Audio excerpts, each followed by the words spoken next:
Оройн дөрөв үзэгчтэй нөлөөлшил нэвтрүүлгийн 7 хоногийн дугаар эхлэхэд бэлэн болоод байна. За бид өнөөдөр захим орчинд хүний эрх буюу тэрэн дундаа хүүхд эрхийн асуудлаар холбогдох 540-тоогоо хилцүүлгээ өрнүүлэхэд бэлэн болсон байна. За сүүлийн тоон судалгаануудыг харахад хүүхдийн захим орчинд дох хэрэглээ 2-оос 3 дахин нэмэгдсэн байна. За үүнийгээ дагаад захим орчинд дох бүглий, гэмт хэрэг, заллин гих мэт сөрөг үзэгдлүүд маш ихээр гарч байгаа. Тийм ч утгаараа өнөөдөр бид бүхэн 540-тоогоо энэхүү асуудал дээр хамтдаа шийдлийг хаах болно.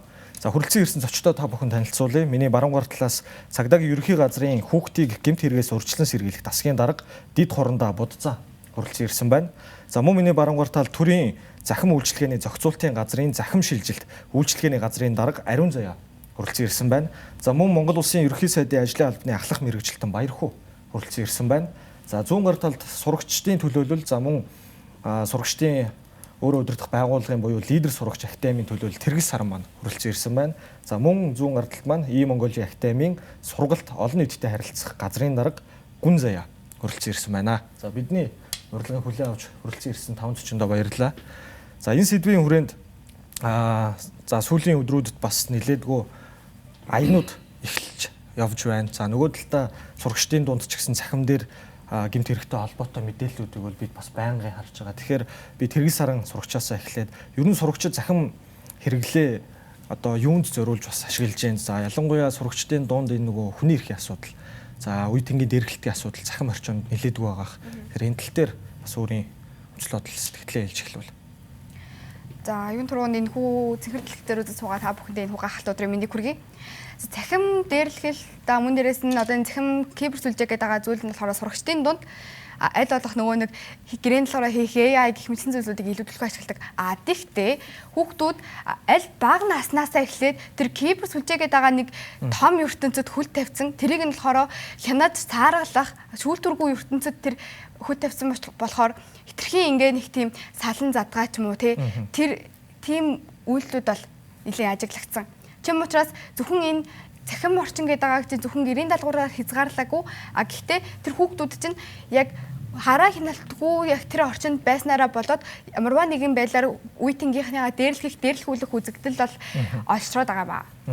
Одоо жишээ нь тодруулбал сурагчдын дунд захим дээрлэлт маань бол энэ нөгөө шоолох мөн групп чатны дунд зураг бичлэгийг зөвшөөрлгөө тараах ч юм уу ийм нийтлэг их байдаг. Тэгэхээр жишээ нь танаа сургууль дээр ч юм үе тэнгийнхэн дунд нь хэр байна вэ энэ үзэгдлүүд?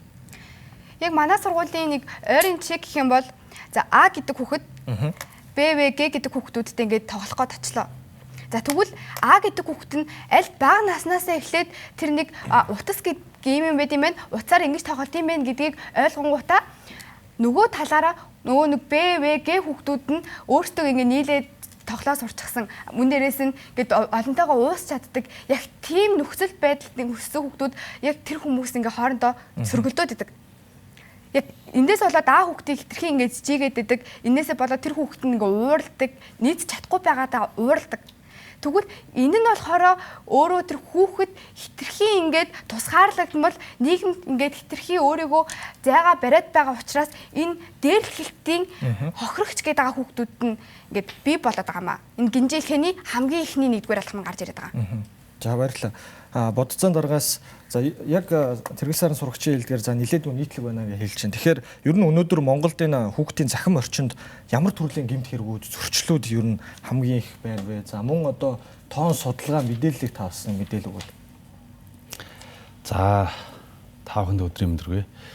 Цагдаагийн байгууллагын жил дундчаар 500 орчим яг хомдол мэдээллийн дээрлэлтэй холбоотой хомдол мэдээлэл ирдэг.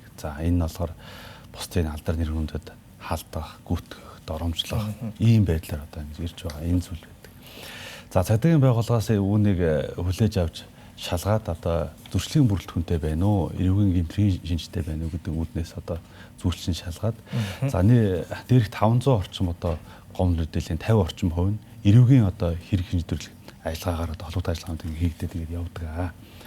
Зөрчлийн хуулиар бол баривчлах, торох шийтгэл ингээд оногдуулаад явж байгаа ийм зүйл байдаг. Захимд мөн хүүхдэд садар самуун сурталчилж байгаа, садар самуунд оролцуулж байгаа, татан оролцуулж байгаа энэ зүйл бас сошиал сүлжээгээр дамжин үйлдэгддэг ийм зүйл байдаг. Тэгэхээр энэ дээр нэг 2017 оны эрүүгийн хуулийн шинжилсэн найруулгаар яг хүүхдийг садар саманд уруу татах гэдэг одоо энэ хүүхдийн эсрэг гэмт хэрэг гэдэг бүлэг орж өгсөн. Энэ дээр одоо бас хүүхдийг одоо энэ нэг кино, жүжиг, янз бүрийн одоо зүйл бичлэгээр уруу татах, оролцуулах энэ зүйлийг бас одоо эрүүгийн хуулинд наривчлан зөвчилж ингээд өгсөн байдгаа.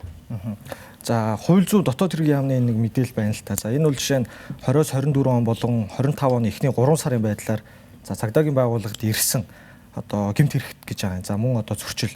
За энэ дундаас бол 40,900 гэмт хэрэг нь бол одоо хүүхдтэй холбоотой буюу цахим орчинд үйлдэгдсэн. За үүнээс 459-т нь бол одоо яг өсвөр насны хүүхдүүд өртсөн, хохирсон гэдэг юм бас мэдээллийг ирүүлсэн байна гэдэг юм мэдээ бас таагаад. Тэгэхээр би яг дараагийн асуултаа 40,050-ээс энэ юу баха нийт гэмт хэрэг баха. Энэ бол одоо шинэ зам тээврийн осол, хулгай энэ хүүхдийн гэмт хэрэг бол яг хүүхд хохирч байгаа гэмт хэргийн хувьд болохоор энэ нэг жилд бол 2500 орчим гэмт хэрэг одоо бүртгэгддэг. Одоо хүүхд хохирч байгаа. Хүүхдээс үйлдэж байгаа гэмт хэрэг бол 1300 орчим гэмт хэрэг бүртгэгддэг. Энэ бол эрүүгийн хуулийн заасны 20 орчим зүйл ангиар цагдаагийн байгууллага одоо хэрэг үүсгэн шалгаж байгаа тохиолдол одоо хүчиндээ хулгайлах, хүүхдийн амьд сохрох болгоомжгүй, зам тээврийн осол ийм одоо юу асуудлууд ингээд байждаг. За би дараагийн асуултыг Ариун заяа дараагаас за ялангуяа төрийн захим үйлчилгээ зохицуулалтын газар дээр за мэдээж гэмт хэрэг бол жил ирэх тусам нэмэгдээд байдаг. За тэгтэл төрийн бодлого эргээд одоо хүүхдэд хамгаалахын бас тогтолцоон дээр та бүхэн маань ямар бодлогууд бас гарч ажиллаж байна вэ? Тэгэхээр төрийн захим үйлчилгээ зохицуулалтын газар бол нийтийн мэдээллийн ил тодорхой байдлын хуулийн 32-ийн 1-4-өөс төрөөс үзүүлж байгаа үйлчилгээтэй холбоотой асуудлаар хүн хуулийн этгээдэд мэдээлэл зөвлөгөө өгөх үндсэн чиглэл үүрэгтэй. Тэр ч утгаараа бүх нийтийн захим ур чадварыг дээшлүүлэх бүх нийтийн буюу энд хүүхэд, өсвөр үе, эцэг, эхчүүд, төрийн албан хаагч гээд бүхий л одоо энэ нийгмийн салбарын одоо ур чадварыг нэмэгдүүлэх, захим ойлголтыг нь сайжруулах чиглэл үйл ажиллагааг үндсэн үйл ажиллагааныхаа нэг чиглэл болгоод аваа явдаг. За энэ хүрээнд манай төрийн захим үйлчилгээ зохицуулалтын газар жил бүр хавар намартаа бүх нийтийн захим ур чадварыг дээшлүүлэх аянуудыг зохион байгуулдаг.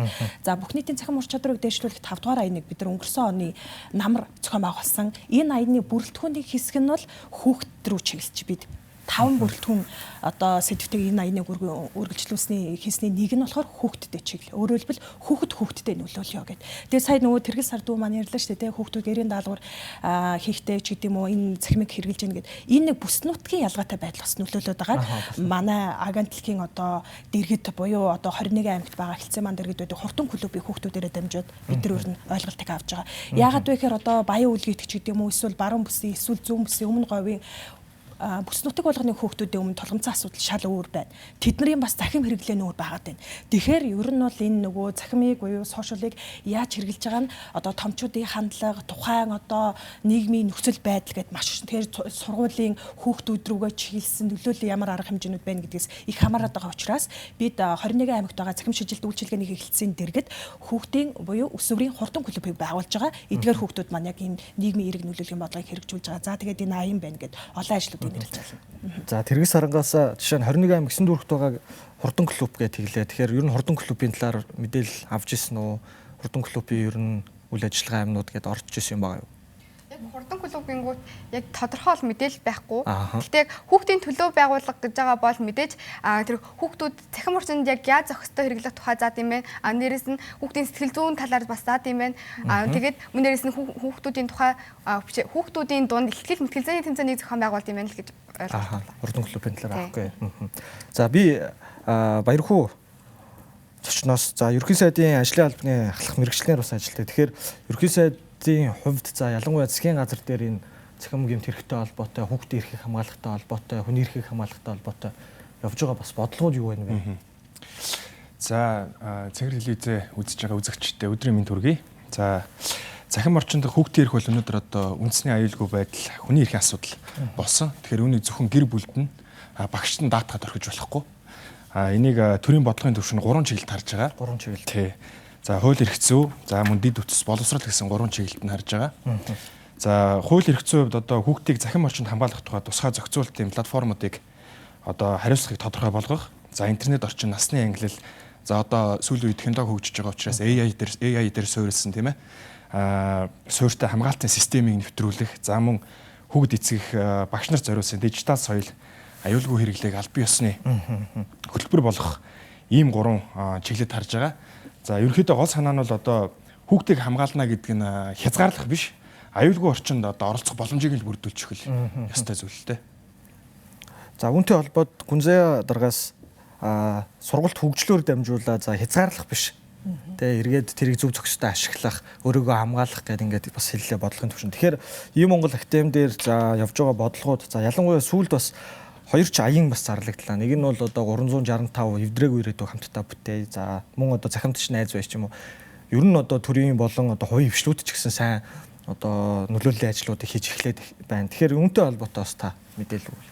За ийм Монголын Академи нь бол нийгмийн хариуцлагын хүрээнд болоод чиглэлийнхэн дагуу бол олон нийтэд хүүхд рүү чиглэсэн юм аянуудыг бол хийж байгаа. Энэ бол мэдээж наад зах нь одоо хувийнхаа хаягийг яаж аюулгүй байлгах талаар танин мэдүүлэхтэй. За мөн дээрээс нь за хэрхэн мэдээллийг факт чек хийх вэ те. За мөн дээрээс нь хэрхэн хуурамч контентууд байна гэдгийг ялгах иймэрхүү сургалтуудыг бол орж байгаа. Дээрээс нь ийм Монголиагийн аппликейшнээр e-kids гэдэг цэс байгаа. Тэр цэсээр дамжуулаад за хүүхдүүд минь бол бас нэг уцаар ярьж те мэдээлэл өгөх харьцангуй бас дурггүй байдаг гэдэг ийм судалгаанаар үндэслээд тэр e-kids-ээр за үнэхээр тань руу ингээд те сошиалор хүн дайраа дарамтлаад байгаа бол тэрийг скриншот хийгээд баримтжуулаад e-kids цэс рүүгээ оруулснаар одоо гомдол гарах боломжтой. Энэ нь цаашлаад цагдаагийн байгууллагад очиж арга хэмжээг нь одоо шийдвэрлэдэг ийм байдлаар байхаар системийг хөгжүүлээд явж байгаа. Тийм тэгэхээр ер нь цахим уул мөр бас ямар үр дагавартай гэдгийг бас нийтэд ойлгохыг бас хичээж одоо ингээд ажиллаж байгаа. Энэ дээр болохоор бид нар одоо нэг танихгүй одоо нэг трол хаяг гэж ярьдаг шүү дээ. Тэр хаягнаас юм бичлээ. Би тэр хүүхдийг дээрлэгчлээ. За намайг дараа нь ингээ устгахчаар мэдхгүй юм чинь гэж бодоод идэг. Гэтэл одоо нэг цахим уул мөр гэж үлддэг болчихжээ. Хичнээн устгасан байсан гэсэн эргээд ирээдүйн ажил одоо карьер те за магадгүй эргээд нэг визэнд хүртэл ороход те хүний хувийн сошиал уул мөрийг бас шалгадаг болсон байна гэдэг тал дээр бас анхааруулахаар юм ажиллаж байна. E-kids гэдэг бас сая хэлээ. Нөгөө e-kids дээр жишээ нь одоо ийм Монгол дээр гомдол саналууд ч юм уу те ирж байгаа. За мөн түүнийг шийдвэрсэн тоо мэдээлэл ч юм уу. За мөн одоо e-kids-ийг ашиглаж байгаа хүүхдийн сурагчдын тоо ч юм уу. За e-kids дээр бол яг ер нь бол юу энэ цэсмэн бий болоод одоо 2 жил гарны нүрийг үзэж байна. Гэхдээ илүү одоо энэ аянтайгаа уялдуулаад за мөн дээрээс нь яг ийм цахим гентрийн хүүхдүүдийн дундахтай үед тэнгин нэрэлтийн асуудал дээр толгуурлаад системийг илүү хөгжүүлэх тал руу нь бол явж байгаа. За энэ дээр болохоор 10 жилийн хүүхдүүд нэг сурах бичгийн үнэгүй e-kids цэснээс харах боломжтой. Дээрээс нь одоо сүүлийн үед бол те энэ дээр одоо нэг юу зөрчил гарч байгаа бол тэрийгэ гомдол мэдээлэлээр явуулдаг ийм байдлаар бол хөгжүүлэлт явагдаж байгаа. Хүүхдийн 11 төв гэсэн үг шүү дээ. За би за энэ дээр том мэдээлэл дээр том мэдээлэл гэж байна. Тийм тэгэхээр яг уу ер нь бол нийтдээ 930 сурагчийг хамруулсан судалгаа явагдаад энэ дээр болохоор 27 удаагийн нийт 21 одоо цагийн сургалтыг e-kids-ийн сургалтыг бол явуулсан байгаа. Одоогоор бол нэг 4500 хүүхд орчмыг энэгээр гомдол гаргасан байна. 4500 гаруй сурагч. Бидэнтэй хамтдаа үзэгч та бүхэнд баярлалаа. Нүүдэл шийдэл нэвтрүүлэг өнөөдөр захим орчиндох хүний эрх, за тэнд дундаа хүүхдийн эрхийн асуудлаар 5 зочинтойгоо хэлцүүлгээ өрнүүлж байна.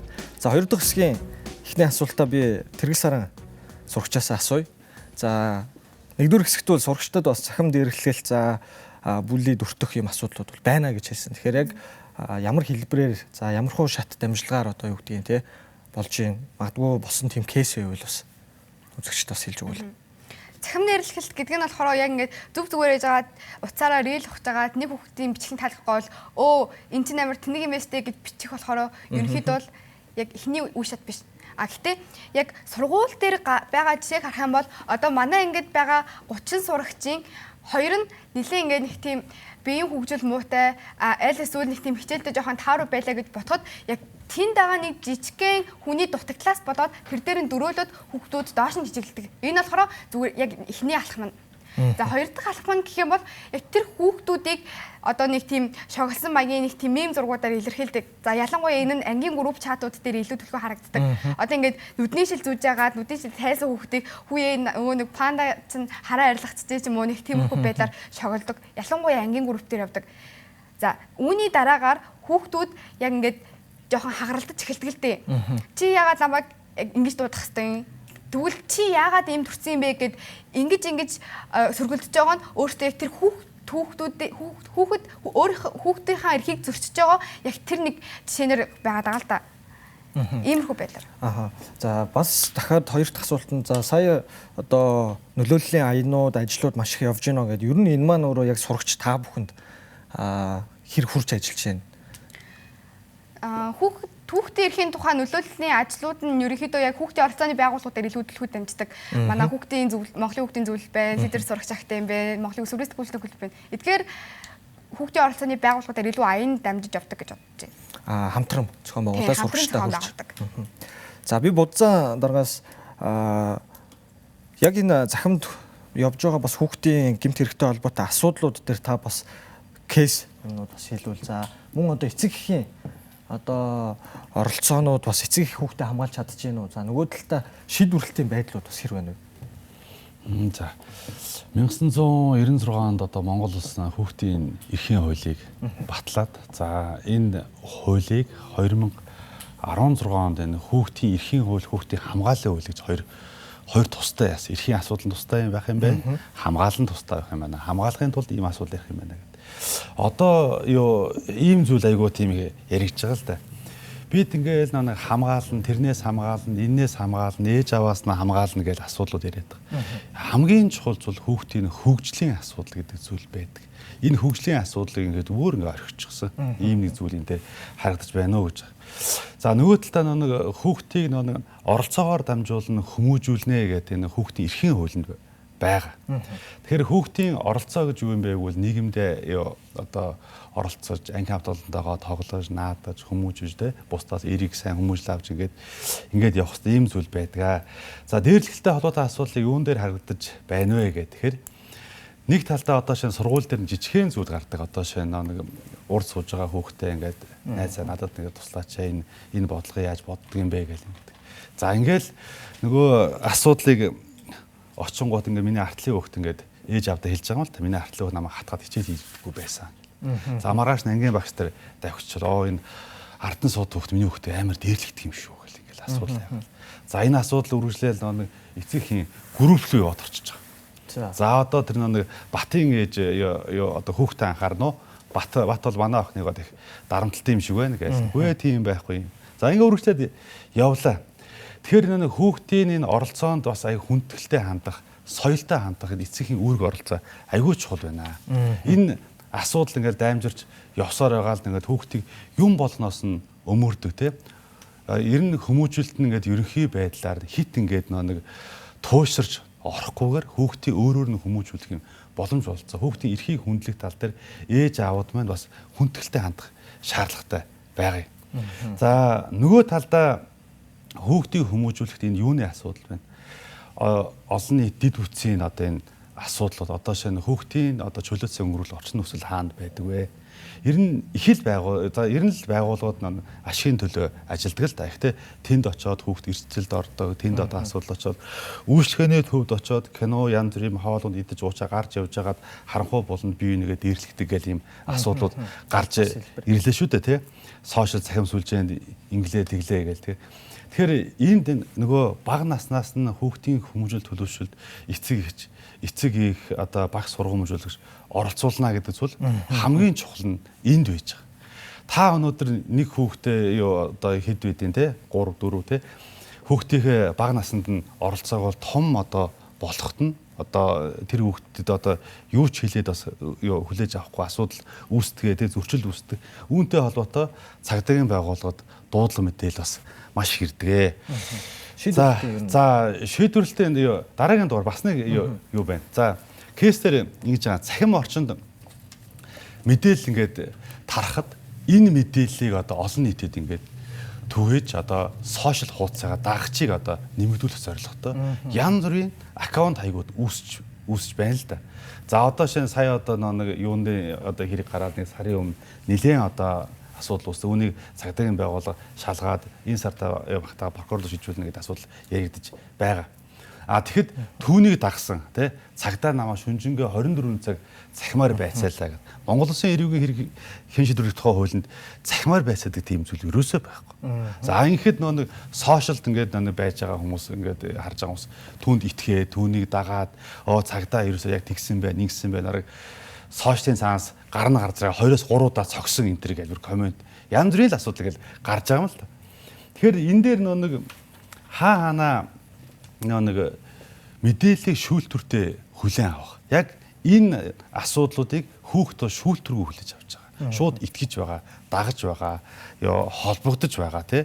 За ийм зүйл. Энэ дээр нэгд ээж аауд маань энэ дээр анхаарч өгөөч. Хүүхдийнхээ цахим хэрэглээнд дөнгөж нэгдүгээр ангид орохт нь л Instagram, Facebook одоо юу гэдэг тий нэгэд өчтдөг. Үүнээс одоо сошиалжээс үеийнгийн дээрэлтэй холбоотой бичлэг үзэж байна.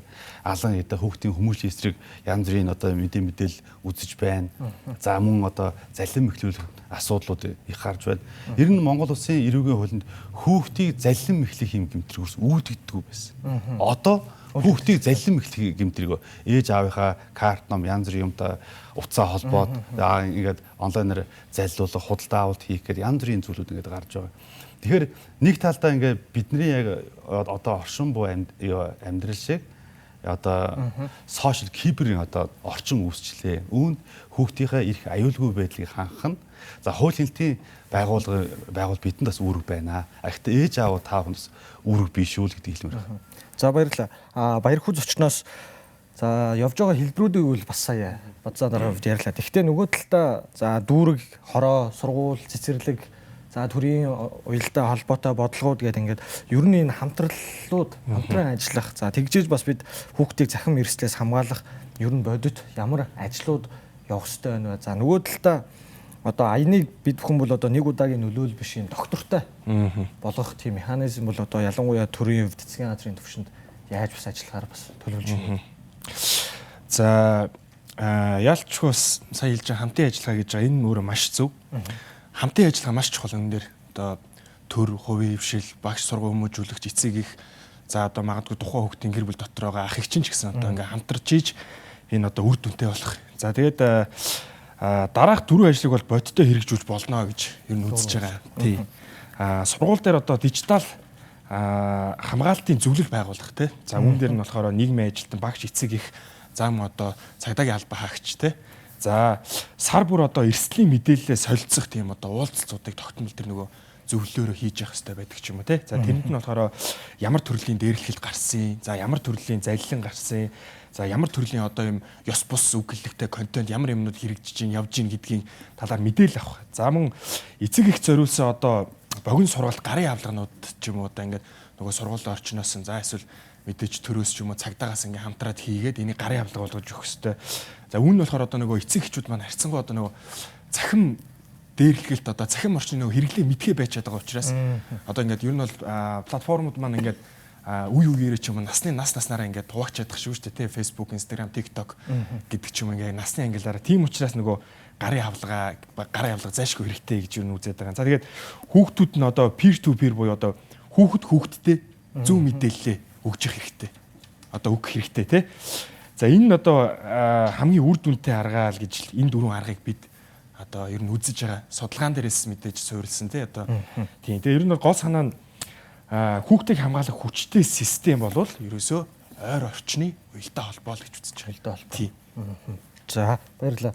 Ариун зүйн даргын хувьд асуух гад за төрийн хувьд за нөгөө талдаа энэ нөгөө ямар зохицуултууд бас явж байгааг би асуух гад хүүхдийн бас нөгөө хувийн мэдээлэл эргээстер зураг бичлэг гээл жишээ нь ангийн группүүд дээр ч юм уу те эсвэл сошиал дээрээ тавьдаг. За энэ маань эргээ захим орчинд одоо янз бүрийн бас асуудал үүсэх гол зүйлийн эхлэл болчиход байдаг. Тэгэхээр ер нь захим орчинд хамгаалах тал дээр ер нь ямар зохицуулт за нөгөө талдаа стандарт хэрэгжих ёстой байгаад байна вэ?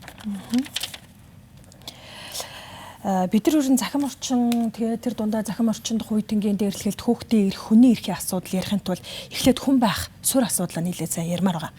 Энэ юу гэхээр захим орчинд захимаар л илэрхийлж байгаа л нийгмийн сүрэг дүрштэй захимаар илэрхийлэмжин захимаар л явагдаад биелэл захимаар хийгээд байгаа л ийм нөгөө төлөвшөөгүй зан үйлийн л үр дагавар хор яваад байгаа байхгүй юу. Тэгэхээр үүн дээр нэг хит хитэн зүйл рүү нэгдүгээрт анхаармаар байгаа юм. Яаж хүн болж төлөвшөх вэ? Бид нар нөгөө хүүхдтэй нөлөөлнө гэдэг энэ аргачлалыг бол нэн тэрхүнд хэрэгжүүлж байгаамаа. төрийн цахим үйлчилгээ зохицуулалтын газар тэр дундаа төрөө хэлсэн хурдан клуб 21 аймагт бол харьцангуй бүр бие дагаа 50000 гаруй гүшүүдтэй болсон. За нийслэл хотын хотын даргатай бид яриад энэ оноос бол яг эрчимжүүлээд эхэлж байна. За тэгээ өөрөөр хэлбэл бид өнгөрсөн оны 5 дугаар сард бүх нийтийн цахим ур чадварын 5 дугаар аяны хүрээнд хүүхэдтэй 3 багц 16 модуль хичээлийг 21000 гаруй хүүхдүүд өөрсдөө заасан. Энэ хүүхдэд нөлөөлөд жишээлбэл би нэг сурагч байлаа гэхэд өөр хүүхдэд очиод үеийнгийн дээрлэлч болохгүй шүү, захимаар би энийгээ бүлэдэж болохгүй шүү гэд ярьсан хүүхэд өөрөөс нь дахиж тэмүүлдэл гарахгүй. Тэгэхээр бид нар энэ дээр хурдан клубыг ажилуулах зарчмаар явж байна. Тэгээ хурдан клубыг бид зөвхөн хүүхдүүдийн дунд биш, хөгжлийн бэрхшээлтэй иргэдийн хувьд, ахмадуудын хувьд гэдэг ингээд яг нийгмийн бүлгүүд рүү чиглээд явж байна. Хоёрдугаарт нь бид нар эцэг эхчүүд одоо сая ихлэрлэж нөгөө сошиал платформуд яг ингээд нөгөө насныхаар нь өөр хэглээд энийг гэдэг шиг яг үнэндээ бид нар байж болдгоо. Захим хязгаарлал нэхэр чи нөгөө хууль эрх зүйн нэлээ олон асуудлуудыг бид нар ярих хэрэгтэй. Гэхдээ тэр зохицуултыг одоогоор Монгол улс хийж чадаагүй. Тэр байтугай бүх нийтийн захим ур чадвар гэж яг юу хэлэх юм бэ гэдэг хууль ёсны тодорхойлт томьёолт нь байхгүй. Тэрийг гаргаж чадаагүй. Бүр суурь судалгаагаа хийж чадаагүй. 2021 билүү 22 онд бүх нийтийн захим ур чадварыг суурь судалгаа хийсэн. Та гэртээ компьютертэй юу? Та компьютер асааж чадахгүй гэдэг асуулгатай байсан байгаа байхгүй юу. Гэтэл үүнийг одоо бид захим ур чадвар гэхүү эсвэл ядаад энгийн платформ дээр одоо хоёр шатлалт нууц үгээ хийж чаддаг байхыг захим ур чадвар гэхүү гэд бид хэлэх хэрэгтэй байгаа. За хоёрдугаарт нь энд миний өмнөх статистик байна. Монгол улсын одоо захим хөгжлийн нууц харилцаа холбооны яам болон нүүбийн хөгжлийн хөтөлбөр хамтраад 2025 оны 3 дугаар сард яг энэ үеийнгийн дэрэлгэлтийн суурь судалгааг 5400 гаруй хүүхэд болон оролцогч талуудыг хамруулаад зохион байгуулсан чинь 10-аас 13 насны хүүхдүүдийн 3/1 нь ямар нэгэн байдлаар захим орчинд одоо энэ бүлэд хүрсэн байна. Харин 13-аас 17 насны хүүхдүүдийн энэ судалгаанд оролцсон хүүхдүүдийн 51.3%. Хоёр хүүхэд тутмын нэг нь. Үүнийг яаж боддоор баталгаажсан бэ гэхээр бид нар баруун бүсийн хүүхдүүдийн хурдан кап гэдэг тэмцээнийг зохион байгуулахдаа илтгэлийн тэмцээнд зохион байгуулахад би өөрөө шүүгээ сууж хахад илтгэлийн тэмцээнд оролцсон 15 хүүхдийн 4-өөс 5 нь яг захим одоо бүлийн хохирогчулсан уйлаад илтгэл ярьж байгаа. Илтгэж байхдаа уйлж гин гэсэн. Энэ өөрөөр хэлбэл нийгмийн идэвхтэй хүүхдүүд ч энэ эрсдэлд орж ийн, онц сурлах хүүхдүүд ч орж ийн. Тэгэхээр миний түрүүний хамгийн эхлээд хэлсэн хүн байх буюу хүн бусдыг өсвөр үеийн хүүхдүүд бид бусдыг хүн байгаагаар нь буюу өөрийнх нь онцлогоор үзэл бодлынх нь ялгаагаар хүлээн зөвшөөрөх те бидний үзэл бодол өөр байж болно. Бидний биеийн хилэмж агуулга өөр байж болно гэд харин үүнийг бүдүүлгээр сошиал орон зайг ашиглаж хэнийг нэг гутаанд оромжилж болох уу гэдгийг эцэг эхчүүд бид тодорхой хармаар. 3 дугаард нэг зүйл байгаа. Бид нар бодлогын хувьд маш сайн анхаарах хэрэгтэй. Монгол улс захим шилжилтийг эрчимжүүлж байна. Улсын хурал засгийн газраас захим шилжилтэд маш олон бодлого боловсруулж байна. Сая учрал даргын засгийн газар жишээлбэл төрийн маш олон үйлчилгээг захимжуулаад одоо шууд зөвшөөрлөгдөг болж байна. Энэ бол браво. Гэхдээ бид нөгөө талд юу харах вэ гэхээр энэ баг тойроогийн захим шилжилт байна уу эсвэл Баян Улгийн аймгийн алслагдсан сумд хүрж гин үү? Энэ Багнуур дүүргийн хамгийн цаатлын хороонд хүрж гин үү гэдгийг бид маш сайн харах хэрэгтэй. Тийм учраас өөрөөр хэлбэл энэ захим шилжилтийн бодлого нь энэ захим шилжилтийн одоо суурь асуудал нь нэгж дээрээ нэг хүн бүр дээр очиж бид нар захим гэж бүх зөвхөн фэйсбүүкийг ойлгохгүй юм байна. Эндээс төрийн үйлчлэг авах юм байна.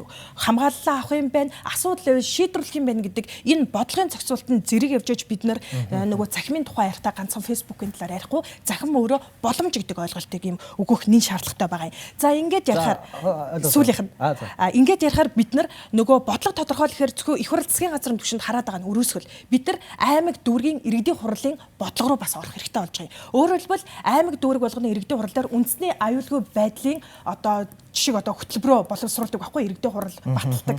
Энд нэг хэсэг нь мэдээлэл аюулгүй байдал. Тэгэхээр нөгөө таны түрүү асуусан нөгөө стандарт ямар стандарт мөрдгөө яах вэ гэхээр бид нар мэдээлэл аюулгүй байдлаа онцгой анхаарах хэрэгтэй. Жишээлбэл дурын сургуулийн ерхий боловсролын сургуулийн багшийн компьютер дээр ангийнх нь хүүхдүүдийн эмзэг нарийн мэдээлэл явж байгаа байхгүй юу? Тэгтэл тэр багш өөрөө лицензтэй програм хангамж ашиглаж чадаж байна уу? Одоо стандарт байхгүй. Байхгүй ингээд бүр нээлттэй байгаа нь асуудал. Тэгэхээр бид нар мэдээлэл аюулгүй байдлаас шийдэл хэсгээр тийм бас ярих болно.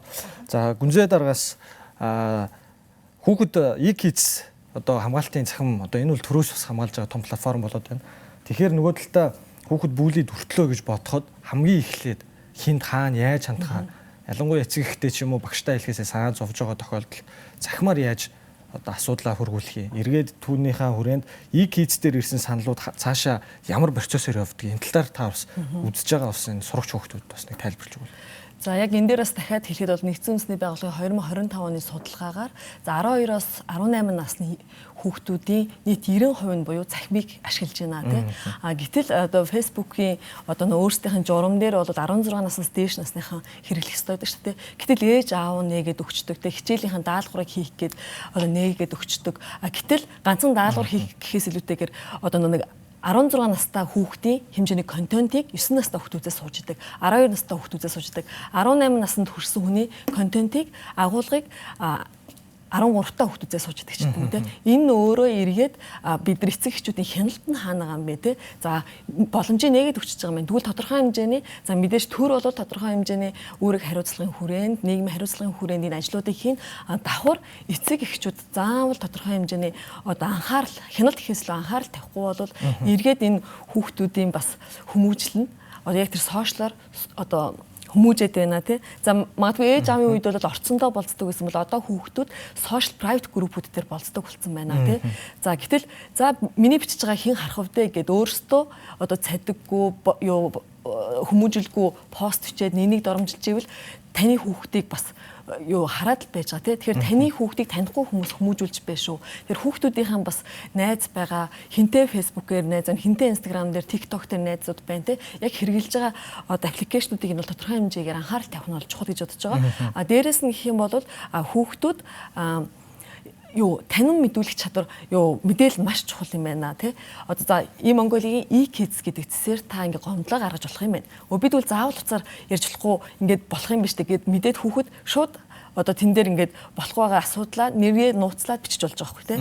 За тэгвэл 108 уцтаж болох юм байна тий. За дээрэс нь эцэг ихтэй шууд мэдээлж болох юм байна.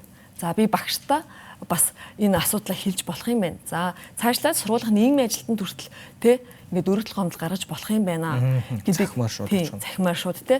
Гээд иймэрхүү асуудлууд бол хүүхдүүдэд танин мэдүүлэх юм бол тэд нар ер нь бол бидрээс гярхаа юм байна. Бид нар ер нь мэдээлэл яваад байна гэдэг нь болохоор зөвхөн сошиалэр хідэн пост харуулж бичлэг үзүүлэх юм мэдээлэл түгээж юм биш юм байна.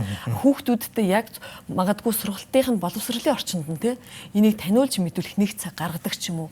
Ингээд л цаашаа ярих юм бол яг хууль эрх зүйн орчныг илүү сайжруулад боловсролын төвшөнд нь яг хичээл хөтөлбөр болгож оруулах ч юм уу тий. Ингийн бас зүйтэй юм байна гэдэг шийдэлтийг харж байгаа.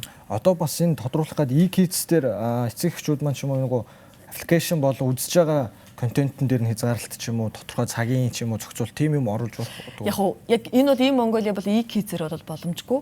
Гэхдээ ер нь бол нэг тухайн одоо Facebook, Instagram болон тухайн утсан дээр нуус хязгаарлалт хийж болдог шүү дээ. Тэр хязгаарлалтуудыг бас аягүй сайн таниулах хэлбэрээр эцэг эхчүүдэд таниулах сургалт. За багш нийгмийн ажилтнанд нь таниулах сургалт, хүүхдэд таниулах сургалт гэдэг ийм 3 чиглэлээр манай сургалтаа ороо явж байгаа. За баярлалаа. За тэргэл сарын сурагчийн маань хувьд за явж байгаа бас ах эгч нарын төрийн бодлого юм байна. Ажлуудыг ингэж төлөвлөж гин гэдээ бас ярьлаа. Тэгэхээр ер нь одоо хүүхдүүд маань томчуудаас захим орчноос өөрийнх чинь одоо хүүхдүүдийг хамгаалах тал дээр маш олон нөлөөллийн ажлууд бодлогууд ярьж л та. Гэхдээ нөгөө талдаа сурагчд маань одоо та бүхэн маань ямар дэмжлэг хэрэгтэй байна гэж бас харж байна. За магадгүй одоо хамгаална гэж ярихдаа одоо бид бүхэн юуг бас буруу хэлээд хийгээд байна. Та бүхэн маань одоо яг энэ дээр хамгийн мэдрэмж нь ойрхон байгаа учраас хариулт өгвөл. За сурагч миний зүгээс болохоор ингээ харахтаа олон төрлийн сургалтуудыг ороод байгаа. Гэхдээ яг энэ сургалтыг хүлээж авах хүүхэд байгаа бас хүлээж авахгүй хүүхэд байгаа. Гэхдээ хүлээж авахгүй дийлэнх нь болчиход байгаа байхгүй юу? Тэнгүүд одоогоос ингээ хараад үзчих юм бол бид нар аль бага наснаас цахим орчин, дижитал орчин ингээ өссөн гэж ярьж байгаа тийм ээ. Тэгвэл одоо байгаа энэ нөхцөл байдал бид нар энэ цахим орчин, дижитал орчныг яг яаж зөв ёс зүйтэй ашиглах тухай мэдээлэл тутмаг байгаа үднээс энэ үеийнгийн дээрлэхэл цахим орчныг дээрлэхэлт гээд эдгээр зүйлүүд нь гараад байгаа маа. Тийм учраас яг харахгүй хүүхдийг хамгаалах нь зөв үү? Тэгвэл бид нарт хамгаалагдж байгаа. Гэхдээ бид нар бас хамгаалжуулж байгаа хэрэг хүүхдүүдийг баг зэрэг дээрлэх гэдэг тал. Тэгэхээр энэ тал дээр нь жоохон ажиллаад өгвөл илүү хүүхдүүдэд илүү нээлттэй мөн дээрээс нь хүүхдүүдийн хувьд илүү нэг тийм тулгамдсан тий загнаад байгаа газар нь маацсан шиг их тийм л зөв шийдэл болж өгнө гэж бодож байна.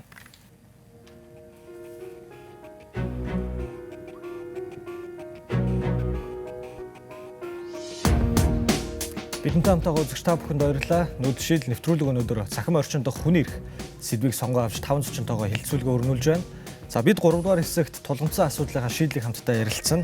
За захим орчинд бол хүүхдийн одоо сүүлийн үеүүдийн хэрэглээ бол маш ихээр нэмэгдсэн байна. За мөн гэмт хэрэг зөрчлийн тоо маш ихээр нэмэгдсэн байна гэдэг тоо мэдээлэл бол бас хүргэсэн байгаа. За мөн тулгымцсан асуудлуудыг кейсүүдийг бас ярилцсан, төрийн бодлого шийдвэрүүдийг бас ярилцсан. Тэгвэл бидэнд яг энэ асуудлууд жил ирэх тусам нэмэгдээд байгаа тоог яаж бууруулах юм?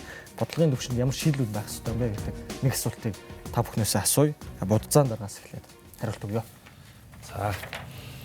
За тэгэхээр 3 зүйл байна л да. За ер нь бол нэг хүүхд хамгааллын хууль, гэмт хэрэгээс урьдчилан сэргийлэгдэх хуулинд төрийн байгууллага албан тушаалтанд иргэн аж ахуйн гэж байгууллага хүн бүр хүүхдийн эрхийг хамгаалах үүрэгтэй. За энэ ажлууд дээрээ бүгдээрээ бас анхаарья гэдэг энэ зүйлүүд. За нэгдүгээрт санал бол ийм зүйл байна. Эцэг эхчүүдийн хувьд болохоор одоо бага наснаас нь сошиал хэрэглээнд, дэлгэцийн донтолтод хүүхдийг маш их одоо автуулж байгаа ийм зүйл байна.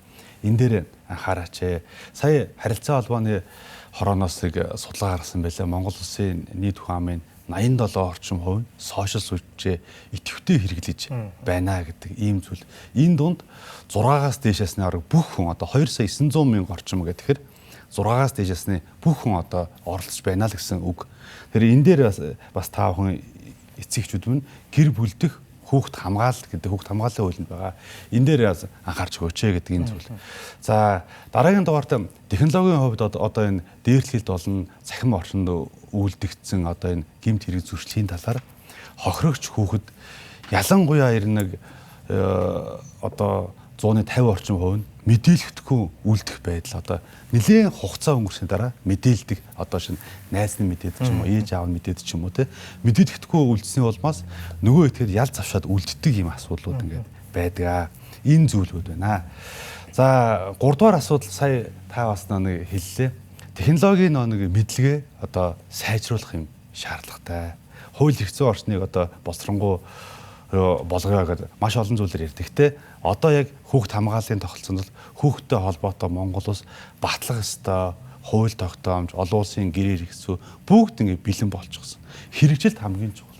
Тэгэхээр энэ технологи ашиглан үйлдвэж байгаа гэмтрийн хувьд болохоор яг одоо хүүхдтэй ажиллаж байгаа байгууллага албан тушаалтнууд энэ технологийн мэдлэгээ сайжруулах шаардлагатай. Энэ зүйлүүд байна. За баярлалаа. Хариу зүй ядаргын хувьд.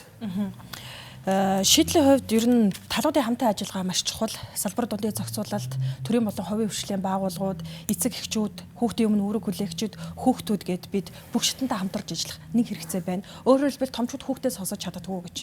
Хүүхдээ оролцооны байгууллагын дуу хоолойг тэднээс гарсан хүүхдүүдийн санал шийдвэрийг томчууд хэрэгжүүлж чаддаггүй. Эсвэл хүүхдийн чулган хүүхдээ нэг арга хэмжээ олгоод мартчихдгүү гэдгийг бид анзаарч харах хэрэгтэй. Томчууд бид тэгж арга хэмжээ маш яваад. Тийм учраас бид надаар хэлгүүл ойлгоно гэдэг зарчмаар би өөрөө оролцъё, хүүхэд өөрөө оролцъё. Үе тэнгийн дээрлэлт, захим дээрлэлч ийм ухаан учраас би дахиж оролцохгүй. Би бусдад эргээр нөлөөлөө гэдэг энэ зарчим чухал учраас манай агентлагийн зүгээс найз бай, захимдч найз бай гэдэг аяныг өрнүүлээ явж байгаа. Тэгэхээр манай төрийн захим орчин зохицуулалтын газар бол энэ удаа л аян өрнүүлж байгаа юм биш. Ер нь бүх нийтийн захим орчин өдрөг дэвшлүүлэх чиглэлээр жил болгон хавар намартаа заавал ийм нөлөөллийн аяныг бол хийгээ явждаг. Гэхдээ нөлөөллийн аян маань бас дүүгээ хэлснээр зүгээр сургалт биш.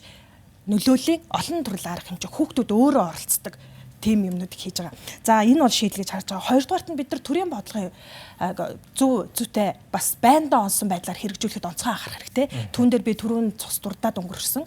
Бид нар бүхий л засаг захиргааны нэгжүүдийн оролцоог сайжруулах хэрэгтэй. Өөрөөр хэлбэл аймаг сумын иргэдийн хурал, аймаг сумын засаг дарга нар, аймаг нийслэл дүүргийн засаг дарга иргэдийн хурлыг бүгд яг нэг жирүүгээ орж бид нар ажиллах хэрэгтэй. Өөрөөр хэлбэл тухайн аймгийн, тухайн дүүргийн бодлогот хүүхд хамгааллын цахим орчинд зөв байх тухай энэ эрүүл аюулгүй орчинд хүүхэд өсөж торинуулах чинь юуроос ахуйн орчны биш захин суурьч гэсэн бий болж байгаа учраас бодлогын нөлөөлийн бүх бодлогын баримтчүүдэд бид анхаарах хэрэгтэй. Наацхан түрүүн би хэлсэн үгүй ядаал аймаг сумын иргэдийн хурлынхан төсөөн батлагтаал цахимын буюу хүүхд хамгааллын мэдрэмжтэйгээр ерөнхий боловсролын сургуулийн багш нар лицензтэй програм ашигладаг болгоё л доо. Иннээс л жишээлбэл яг нөгөө цахим орчинд хамгаалал эхлэнэ гэж харж байгаа. За 3 дугаарт нь бидний маш сайн анзаарах ёстой зүйл бол хүүхдийн өмнө үүрэг хүлээгчд гэж хүмүүс бий төрийн байгууллагынхан энэ бодлого шууд тодорхойлох гэж байна. Энэ хүмүүсийн ойлголтын зураг маш сайн сайжруулах шаардлага байна. Би одоо төрийн захимжуулалт зохицуулалтын газраар захим шилжилт үйлчилгээний газрын даргын хувьд орон нутагт очиод ажиллах юм аа.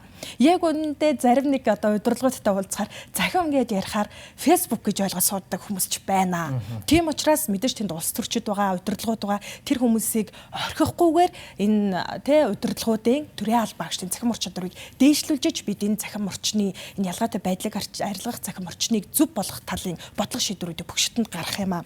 За дөрөвдүгээрт нь захимыг бид яаж зөв хэрэглэх вэ гэхээр төр өөрөө маш олон бодлогыг захимжуулж шít. Гарт чинь гар утас байгаад гар утас чинь интернеттэй дататай бол та зөвхөн фэйсбүүкээр мэдээлэл нь тодорхойгүй янз янз их сурвалжийн тодорхойгүй мэдээллүүд гүйлгэж харахаас илүү гар утсаараа сурж болж гэн гар утсаараа төрийн олон үйлчлэгийг авч болж гэн тэр үед банкн дээр очиод дугаар авчаад очирлож хүлээнгээ шал утгагүй 2 комент бичгийн оронд гар утсаараа тэр үйлчлэгийг авдаг л болсон байхгүй юу. Өөрөөр хэлбэл хүн хуулийн этгээдэд хүргэж байгаа төрийн захим үйлчилгээг гар утсаараа буюу энэ захимыг ашиглаад авдаг болъё. Энэ хүн хөгжлийн одоо боловсролын хувьд хувь хүний хөгжлийн маш олон энэ сургалт өөртөө наалдах зөв зүйл захим орчноос суралцдаг болъё гэдэг нь чухал. Үүн дээр би бас нэг зүйлийг хэлье. Төрийн захим үйлчилгээ зохицуулалтын газар бол Монгол Улсын 21 аймаг 330 сум, за нийслэлийн 9 дүүрэг 210 хороодод хурдан цагаар дамжуулан төрийн захим үйлчилгээг хүргэдэг байгаа. Тэгээд энэ төрийн олон төрлийн үйлчилгээ захимжин гэдэг нь өөрөө цаанаа энэ захим орчныг зөв зохистой хэрэглэх ийм бас нөлөөлийн бодлогын ажлууд явагдаж байгааг хэлмээр байна. За Күнзээ дараагийн хувьд за ялангуяа ийм Монгол хтайм за ийм Монголио платформ одоо бараг л бүгдөө л ашигладаг мэддэг те маш олон үйлчлэгээ. За тэн дундаа e-kids-ийг бас онцлоо ярьж байгаа. Цаашдаа ер нь e-kids-ийн сайжруулалтууд, шийдлүүд юу байна те энэ тал дээр нь тавс нэлээ ярил. За мэдээж төрийн захим үйлчилгээний хүртээмж аюулгүй байдал дээр бол бид нар одоо зайлшгүй анхаарах цаг бол ирсэн байна. За e-kids дээр бол мэдээж энэ үе шаттайгаар одоо системүүдийн сайжралтуудыг хийгээд явна.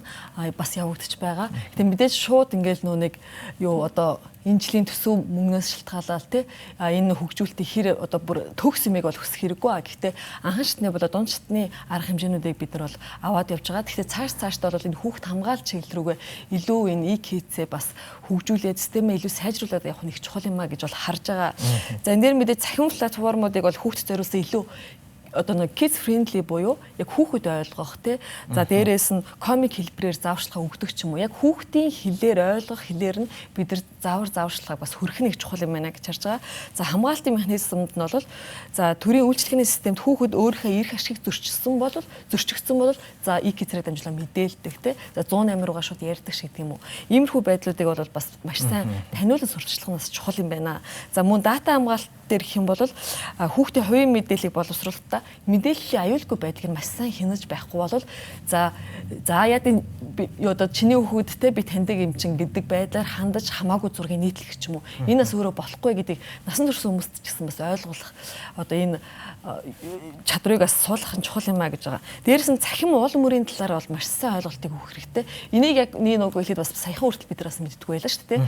Өстөө нэрэ зарим ч мэдгүй ингээл хүнийг 9 сараад доромжлоод хараад их ч юм уу те.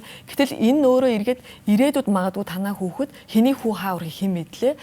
Ирээдүйд том улсад одоо их гүрнүүдэд том сургууль сурахад, том банкнд ажиллахад ч гэдэг юм уу те. Архив болоод үлдчихэж байна. Архив болоод үлдчихэж байна. Захим уул мөрөн үлдчихэж шүү. Одоо нөх хүн газар гიშгээр мөрөн үлддэг гэсэн бол одоо эргээд захим дээр одоо бидний дата бий болж байгаа юм байна гэдэг аягүй сайн анхаарах хэрэгтэй байна. За дээрэс нь бол боловсролын интеграцид буюу бид нар төрийн үйлчилгээний платформудаар дамжуулаад за мөн сургуулиудаар дамжуулаад богино хэмжээний сургалтын таниулах агуулгуудыг тогтмол хүргэж байгаа нэг чухал юм байна. Энэ аян бол яг нэг удаадаа хийгээд олон баг бүрэлдэхүүн хүмүүсийн хүчин чармаалтаар явж байгаа боловч энийг ер нь байнгын тогтмолж энэ зүгээр энгийн бидний одоо нэг шүдэ угаахтай ижлэгийн хэмжээний авдаг мэдээлэл болоход л энэ бол маш их одоо хүмүүс танин мэдүүлэх чадварыг сулгаж чадчихна л гэсэн үг. За баярлалаа. За баярхуу зочны хувьд ямар шийдлүүд байна? За бүр суурьас нь бодох юм бол эцэгхийн гараас одоо шууд багш нарын гар дээр очиж байгаа. Тухайн хүүхдүүдийн одоо сурах орчин за мэдээж багш нарын цалин тий. За энэ дээр бол одоо манай ерөнхий сайд учрал дарга маань бас багш нарын цалин сая нэмэгдүүлсэн. За эмч нарын цалин нэмэгдүүлсэн хэмжлээ. Энэ бас өөрөө суурь шалтгаанаараа бодвол маш зөв шийдэл. За мэдээж яг олон цорхоонууд байна л да. Ер нь одоо мэдээж дижитал хэрэглээ, захим хэрэглээг бол Яг зөв. Уялдаа холбоо цаорхоо. тий, уялдаа холбоо цаорхоо ингээд одоо шууд хянана 20 гэж бол мэдээж байхгүй. Чи хүний эрхийн асуудал ингээд маш олон асуудал хөндөгдөх болно тий. Тэгэхээр яг уу яг одоогийн байдлаар бол энэ мэдээлэл дамжихын шат маш олон одоо хариу удаашралтай тий. За тэгээ мөн энэ байгууллагуудын одоо дата холбогдоогүй. За тэгэл сэтгэл зүйн болон хууль зүйн төвшлөлтөд одоо туйл зүйн тусламж нэг зэг төвлөрөөгүй гэдэг ч юм уу те. Хүүхэд хаана хандахаа мэдэхгүй. Багштай хэлвэл одоо нөгөө багш нь нөгөө хүүхдийн эцэг за сүрэн будцаа тэгээ торон давс яг ярьж ин те нөгөө хүүхдээ хэлждэг ээж нь нөгөө эцэгхийн групп дээр очиод ингээд танаа хүүхд чи ингээд шүү гэд ингээд ийм байна. Тэгэхээр яг шийдлийг өгөх юм бол одоо нэг цэгийн одоо тийм шуурхай систем одоо манай гүнзээ дарга хэлж байгаа бас тэр EKZ маш зөв шийдэл байна. За мөн одоо энэ байгууллагын нэгдсэн дата сан те энэ бас одоо ийм мөнгө л гэдэг ч юм ингээд эндээ бас холбож болно л доо. За ингээд кейс удирдлагын бас нэг стандарт одоо кейс менежмент систем те энэ бас байх ёстой гэдэг. За гол санаа нь болохоор хүүхдийн асуудал дээр хугацаа маш их чухал байдаг. 24 цаг өнгөрөхөд тухайн хүүхэд одоо дээрлэлтэнд ч юм уу ингээд хүртсэн мэт. Тийм учраас хугацаан дээр одоо маш их анхаарах хэрэгтэй. Тэгээд хүүхдийг захим орчинд хамгаална гэдэг бол одоо зөв эрсдлээс сэргийлэх. За мөн зөв эрсдлээс сэргийлэх биш одоо ирээдүйн иргэнийг битгэх бодлого юм. Одоо Монголын ирээдүй бол хүүхдүүд ч дээ ер нь дэлхийн бүх оронд л хүүхдүүд ирээдүй байгаа. Тийм учраас төр, гэр бүл, нийгэм гурав хамтдаа энэ асуудлыг системийн түвшинд шийдэх цаг ирсэн гэж. Тий. За баярлалаа. Ер нь хамгийн зүйл нь хамтын ажиллагааны бас асуудлууд байна гэдэг дээр.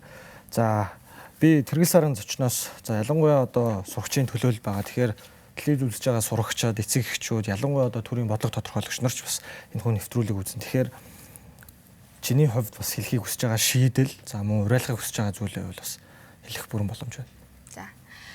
За эцэг одоо миний гаргаж байгаа нэг шийдэл болохоор эцэг эхийн хяналт бас оролцоо гэж гаргаж ирж байгаа. За энэ болохоор яг ямар учиртай үг вэ гэхээр эцэг эхчүүд хүүхдэд бүр үнэхээр том хаалгыг онгойлгод өчтдөг.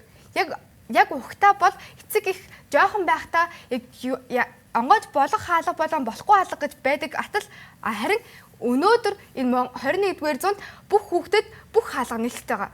Тэгвэл бүх хаалга руу орж үзэж байгаа тэр хүүхэд яг орж байгаа өөрийнх нь тарих руу орж байгаа мэдээллүүдийг юун зөв, юун буруу болохыг ялгаж салахгүй улмаас яг тэр хүүхэд яг альва нэгэн байдлаар дээрлэхүүлэх аль эсвэл дээрлэх яг тэр боломжийг бол нэмэгдүүлээд байгаа. Энэ болохоор эцэг эхийн хяналт бас маш сул байна. Бас оролцоо нь бас маш сул байна.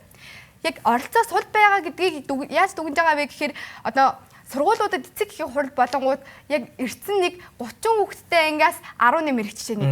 Эдгээр нь болохоор хүүхдийн яг эцэг эхийн оролцоо гэдэг зүйлийг үнэхээр сайн биш байна, хангалттай биш байна. Яг бүрэн үйлчлэхгүй байна гэж үзэж байна. За дараагийнх нь болохоор 70 дээрлэлтийг хохирогч эсэргүүцэж болох үз нийгмийг тогтоох шаардлагатай. За энэ болохоор нэг миний өөрийн жишээлтэй. За манай найз дээрлэлт өртлөө. Тэгвэл би туслах гэсэн ч тусалж чадахгүй угаасаа багш нартай хэлсэн ч яг хинэн ч авч үзэхгүй хилэлцэхгүй яг тэр асуудал болоод байгаа нь үеийнгийн дээрлэлт. За жишээлбэл та ингээд үеийнгийн дээрлэлт өртлөө гэхэд яг хин хандхаа мэдгүй яг за EKZ аппликейшн байдаг ч юм уу байдгүй ч юм уу за эсвэл нийгмийн ажилтнанд авч хилцэх ч юм уу сэтгэл зүйчин яг үнтэй зөвлөгөө өгөх ч юм уу яг за өглөө гэж бодоход зүгээр тэр дээрлэгсэн хүүхдтэй ярилцуулаад за 5-2 одоо ингэж дахиж хэрэглэхгүй шүү. Тэг уулзраалцгаа.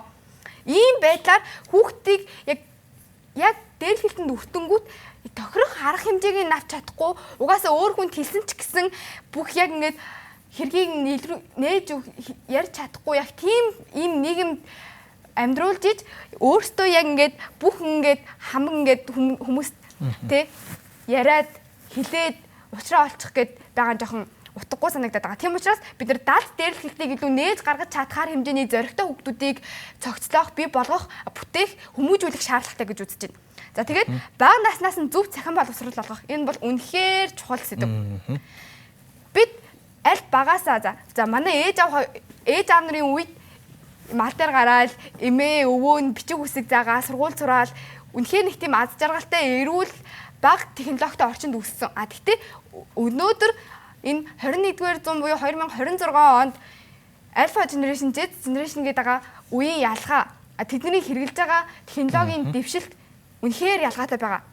Тийм учраас бид нар өөрсдийнхөө өссөн үеишгээ бодлогоогоор энэ 900-д ямар технологи, ямар мэдээлэл илүү давалгаалж ийн тэрийг сураад хүүхэдтэй яг түүнийхээ тухай зөв мэдлэг боловсрол олгох нь бидний илүү хэрэгжүүлж болох үз боттой шийдлүүдийн нэг юм аа. За эцэст нь гэж хэлэхэд бид өнөөдөр цахим орчноо өөрчлөхгүй бол бидний дараагийн үе, дараагийн хүүхэд, дараагийн дүүнер маань дээр л хэлтийг зүгээр хэвийн зүйл гэж ойлгодог болж байгаа. Саяны хэлсэнчлэн хүүхдийн асуудал хугацаа чухал гэж хэлсэн. Тэгвэл яг тэр шиг бид нар байгаа цагтаа байгаа боломжоо байгаа асуудлаа илүү боттой шийдэл болгож хэрэгжүүлэх нь бидний нэн тэргүүний зорилт болоод байгаа. Энэ нэг нь аль болох ялгаатай байх нь ялгарлан гадуурлын үнс биш гэдэг ураандор нэгдэн хин нэгнээ ойлгож хин нэгнээ хүндэтгэх энэ гайхалтай ирээдүг бүтээх хэрэгтэй маа гэж үзэж байна. За баярлалаа. За Тэргээс арга маань бас шийдлүүдийг их уншиж авч өгөө тодорхой бас хэллээ. За ингээд нүүдэл шийдэл нэвтрүүлэг маань өнөөдөр захим орчинд хүний эрх сэдвийг сонгоо авч за тэн дундаа бол хүүхд өсвөр үеийнхнийхээ бас тулгамдж байгаа асуудлуудыг бас хоорондоо ярилцсан шийдлүүдэд ярилцлаа. За нүүдэл шийдэл нэвтрүүлэгтээ хамт байсан үзэгч та бүхэнд баярлалаа. Эх 7 хоногийн дугаараар уулзлаа. Түр баяртай.